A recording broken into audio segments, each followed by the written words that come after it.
welcome to our Keys to Success podcast. My name is Katrina Roush, and I'm a professor of music theory at UTRGV. And I'm Charley Roush. I am a librarian at UTRGV. I specialize in music, but can help with any research topic. Today, we're going to be talking about ways to reach a goal. So last week in our episode, we talked about breaking down an assignment into smaller steps in order to reach that goal. We're going to talk about a different aspect of reaching goals today, which is how to navigate in a particular way in order to not get lost and to reach where you're trying to go. So Charley's going to start off by talking about how to navigate some resources on the library website. And then I'm going to talk about how to navigate your degree plan to make sure you graduate on time. Alrighty, so before I get too far into some specifics, I want to tell a quick story that will help illustrate what I'm talking about. Okay, so here we go.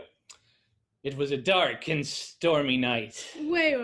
You can't start a story that way. Well, what's wrong with that? A dark and stormy night? It's incredibly cliche. Oh, it's fun. Come on, you're no fun. I am no fun. Oh, you gotta be creative. Fine, okay, fine. Well, it was a dark and ordinary looking night. Alrighty. Well, anyways, okay. So anyways, it was dark. And so this story definitely did not happen to me. Well, or did it? No, definitely not. I just want to set the stage here. Let's say you're working for a pizza delivery company. Yes, you're delivering pizzas and you get a call and it's evening and you have to drive out into the town and deliver a pizza for some hungry folks.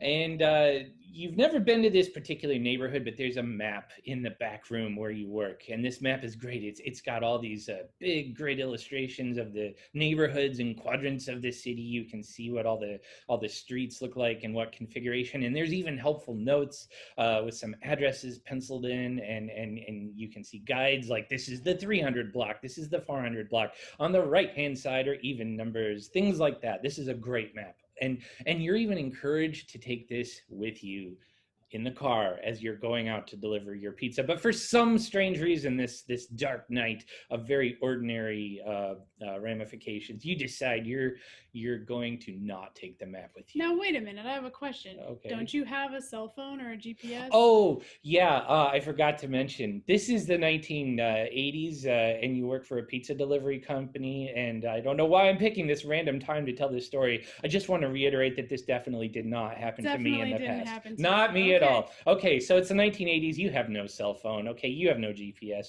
You just need to drive out to this neighborhood. Okay, so you leave. You decide not to take the map with you because you've got this. No problems, folks. All right, so you're driving and you're noticing, yes, it's dark and it's getting darker.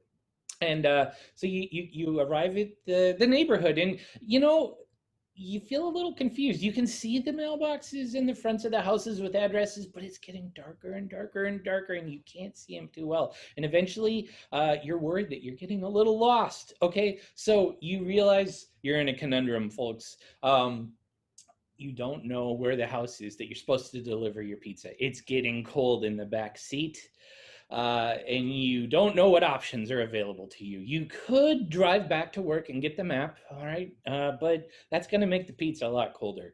You could, I don't know, get out and knock on a door and say, excuse me, I'm looking for this address. But you figure that's going to be a weird encounter. Or you notice there's a flashlight in your car and you're driving by these mailboxes and it's getting harder to see. And you're like, well, maybe I can just glance at the mailbox and that can help me see the street address and maybe that'll tell me if I'm getting closer to where I need to go. But see, that makes you look pretty odd and suspicious, driving slowly through a neighborhood, shining flashlights onto everyone's mailbox. So what do you do? And I'm not going to tell you what I did. I mean what the person who this story is about did. Right. But it does leave you wondering, why didn't you just take the map with you? It would have made things so much simpler. Okay, so that is what I want to focus on for my bit of today's podcast. The library subscribes to many wonderful resources, and they're great ways to start your research. But how do you get to them? All right, that's the question. And this is about websites. You have to navigate the library's website.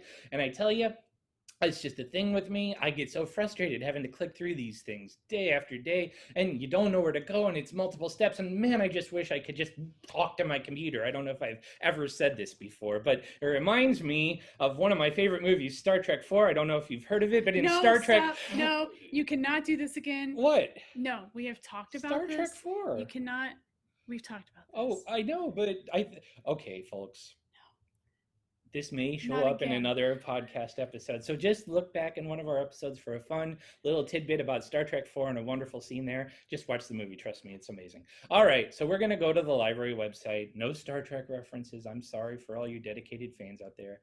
Here is how you get to the library's website. You can easily just Google UTRGV library. It'll take you there. And it looks a lot like this. And the way you get to the library's resources is a thing called the Find tab right at the top on the front homepage. And there's a link there that says Databases A to Z. If you click on that, it will take you to a long list of all the databases we subscribe to, almost 300 of them. And it can be quite an overwhelming experience scrolling through these, deciding, gee, which one do I need to even look at to find the information I need? We try to make this a little bit easier on you. You see where it says all subjects, you can narrow by a certain subject. So only music databases can be displayed if you're interested in that line of research. So clicking on music, instead of like 300, now we have it down to 15 databases. And these are things that deal with articles where you can find music to stream. You can find all kinds of neat stuff. The good thing is it understands you're a music student. You're a student at UTRGV. When you click on one of these links, it'll ask you to log in with your username and password, and it'll take you right into the database. Why do I say this? Well, sometimes people don't know the best way to get to this type of thing, and they just Google it. And so you might find classical scores library on the internet, but it doesn't understand you're a UTRGV student, and it will ask you to pay. It'll be like, this is a great database. Do you want to subscribe to it? No, you don't want to as an individual, because we do as a university at the library. And so you can use our subscription to get right into these resources. And that's what I'm referring to today when I'm talking about directions or a path or steps to getting to where you need to go. So though it may seem a little intimidating, trust me, it's not so bad. Just a click or two away. Database is A to Z, and that's your best place to start. Okay, so I think Katrina might have something that she wants to say on a little bit bigger perspective about finding your path or using a map. Right. So you're talking about something that's very like kind of small scale, like for an assignment or a research project or something like that. Sure. But when you're in college, your main goal, right, is to graduate. And so when you're doing a music degree, there are a lot of facets to the music degree, a lot of courses you have to take, and in specific orders. Some of the classes you have to take maybe 6 or 7 semesters of it. So if you miss a semester, get off in your path, then that can really affect your ability to graduate on time. So I wanted to have my nerd moment and share something. Yay, nerd! Share something that I think relates well to this path towards graduation.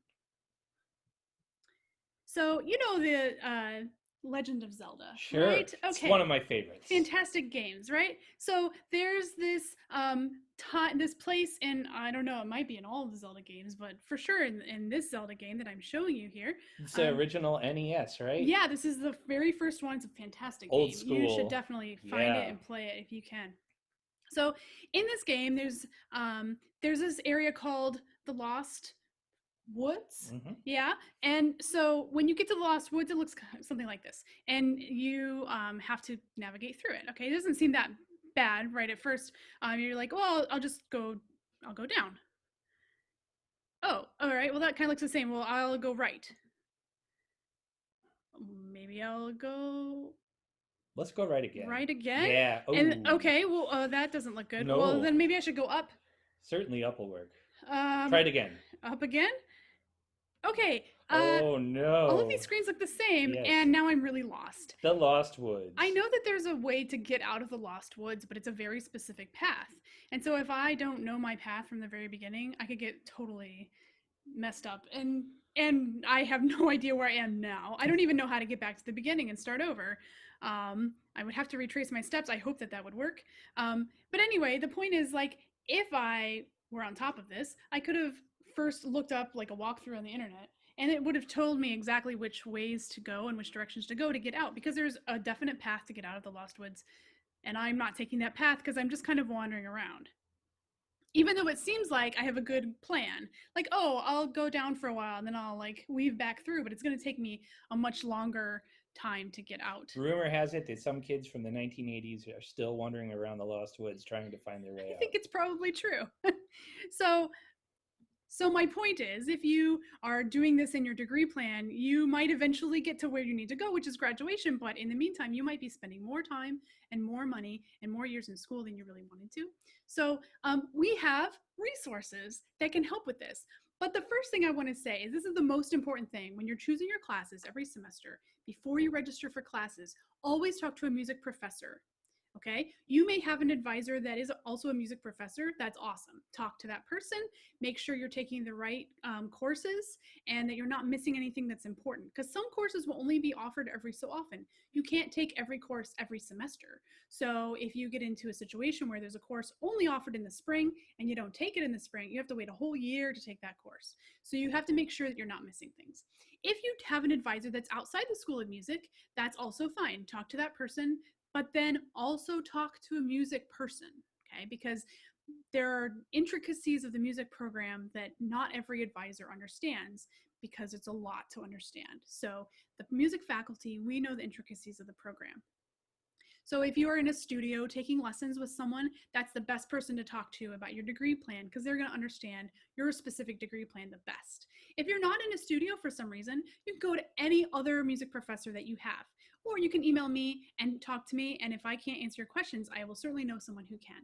So make sure you always talk to a music person before you register for classes every semester. This is true if you're like a senior and you're like, I got this, still make sure. Double check and make sure you're not missing things. But definitely, too, freshmen, be thinking about this, because mistakes made at the beginning can really pile up towards the end of your degree. Yes. And Charlie and I both went to music school, and we both knew people that took 6 or 7 years to graduate, partly because they weren't following the plan from the very beginning. And so these are very important things to make sure that you're getting right away. For example, I teach music theory, and if you don't take music theory 1 or fundamentals in your first semester, you have to wait a really long time, and that really pushes you back. And there are other courses you have to take theory before you can take those courses. So then your whole thing gets shifted. So you have to be really careful about those kinds of things. I'm going to show you one other nifty thing that we have. We have these things called blueprints for your degree. And here I've just Googled UTRGV music blueprint, and this first page here, it's on the student success page actually. And it gives blueprints for, I think, every degree, it looks like it. So what you want to do is select College of Fine Arts, because that's what we're a part of. And then you go down here to music. So let's say that I am a music education degree and guitar is my main instrument. Now you'll see here it says academic year, and these are from the past, but it's still going to be basically the same thing. So you can still use this blueprint as a guide.